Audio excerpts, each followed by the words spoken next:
आप सुन रहे हैं गायक अभिजीत दीवाना के आवाज में।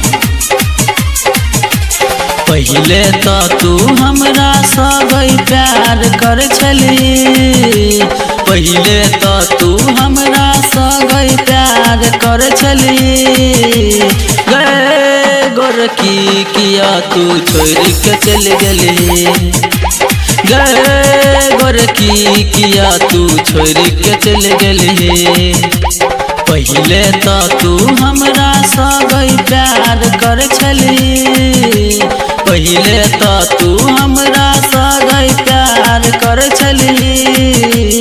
गए गोरकी किया तू छोड़ के चल गली, गए छौरी किया तू छोड़ के चल गली।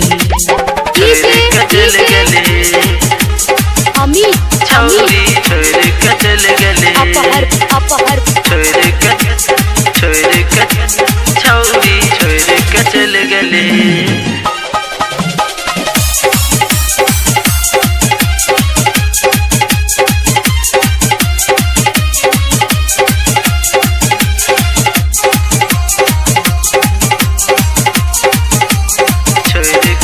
गई एक दिन कहने रही साथ नहीं हम छोड़बो, मर जेबै लेकिन हम हाथ नहीं हम छोड़बो, हाथ नहीं हम छोड़बो।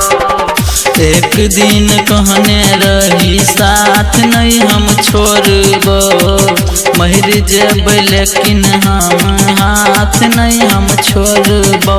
प्यार में की हम कमी के लियो दिल के तोड़ दलही, प्यार में की हम कमी के लियो दिल के तोड़ दलही।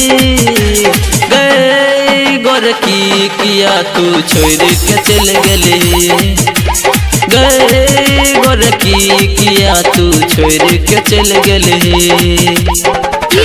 चल गली छौरी छोड़ के चल गली, अपहर अपहर छोड़ के छौरी छोड़ के चल गली।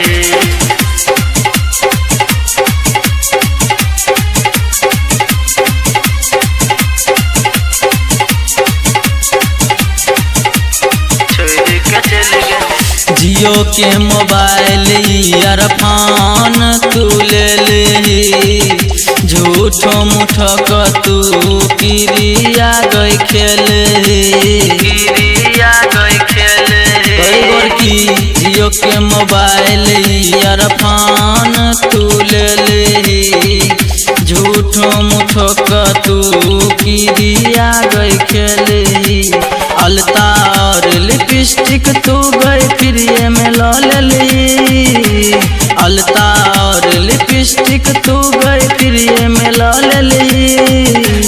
गए गोरकी किया तू छोड़ के चल गली, गए गोरकी किया तू छोड़ के चल गली। चल गली छौरी छोड़ के चल गली, अपहर अपहर छोड़ के छौरी छोड़ के चल गली।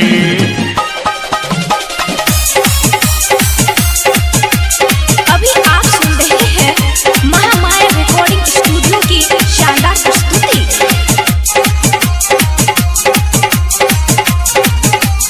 छोड़ के चल गली। गायक अभिजीत के दिल तोड़ देले, राइटर सुभाष कहे छो दोसरा संगे गेले, दोसरा संगे गेले।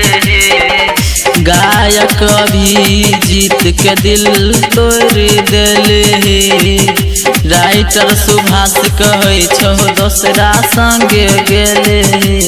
डीजे वाला छौरा संगे छौरी तू चल गली, डीजे वाला छौरा संगे छौरी तू चल गली। गए गोरकी किया तू छोड़ के चल गली, गए छौरी किया तू छोड़ के चल गली।